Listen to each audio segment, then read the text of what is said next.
belief can prevent one from overcoming the past challenges? What limiting belief? Yeah. One of the first limiting belief is, number one, tending to think that what you've done before, God hasn't forgiven you. Okay. And that is one of the major prisons that Satan himself have placed a lot of people. And I would say I don't really blame them, because at times there are certain things you do even by yourself alone, and then suddenly you tend to just feel, this thing has God forgiven me, has God forgiven me. That's and true. When doubt comes into the prayer of forgiveness, it's as though you never prayed any prayer. When doubt steps into the prayer of forgiveness, it says he's faithful and just to forgive us all our sins and cleanse us from all unrighteousness. So he says if you confess with your mouth and believe in your heart, so you have to confess it, believe in your heart that you're forgiven. But most times we confess with our mouths, and in our hearts we are still doubting, has God really forgiven me? So one of the limiting beliefs is thinking that God has not forgiven you. Then number two, one thing that can actually hinder you again from overcoming your past is when you become too attached to how people see you or how people will see you. The truth is, as long as this world is concerned, nobody will ever see anything good in you. Especially if you are the kind of person that is coming that have a very wrong, bad track record. Even if you give your life to Christ, they will still doubt your salvation. And how do I notice? It happened to Apostle Paul on his road on the way from Damascus. After he had encountered God and all that happened to him, people still doubted him.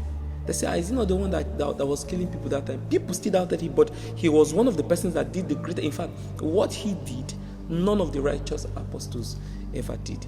So, like I tell people, the past comes only to make you stronger. And that thing you call a past was just an examination that you failed, so that whenever you are going to rewrite it again, you can write it very well. For instance, a brother who fell into the sin of fornication, in an instant, for instance, fell because he was ignorant or negligent about some things. But a wise person discovered that, the last time I was alone with a sister, this was what resulted into me doing this, doing that. The next time, he wouldn't do that again. So if only people know that the past is an exam, and then sometimes what you call past that is coming back to haunt people is just a carryover of what you didn't learn. Wow. So most time in the course of what you did before, okay, let me use this for example. There are some things that personally I did when I was in the world that when I was in the world doing them, nobody bothered. Like it was cool, it was acceptable, they'll hail you.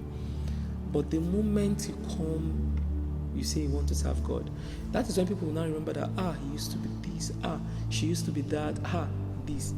Now, why is that reaction? I began to think, and then I realized that most times the old man is always not happy seeing the new man in you. Yeah. And so the old man will do everything possible to regain you back. I've seen people being talked about. In fact, some churches will end up kicking such people out. Some pastors will end up victimizing such people. And most times, these things, people, yes, you did something, then they go back, they cook it again.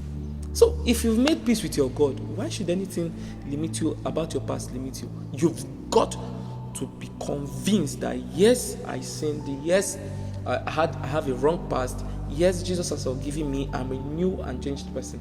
That is all that matters, because his thought that he has for you are thought of good and not of evil, to give you a future and hope. He said, before I formed you in your mother's womb, I knew you and I ordained you a priest. Now, these are promissory notes of God to us. So he who knew about your life even before you came to this world knew that the day was going to come when you were going to fall.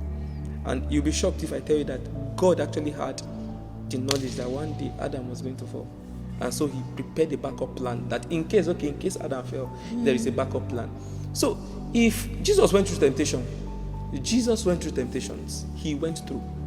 So that one fell. In fact, anyone who fell into any sin, or anybody you say this person has a past, respect such people, because they have a track record, they've endured something that you can never endure.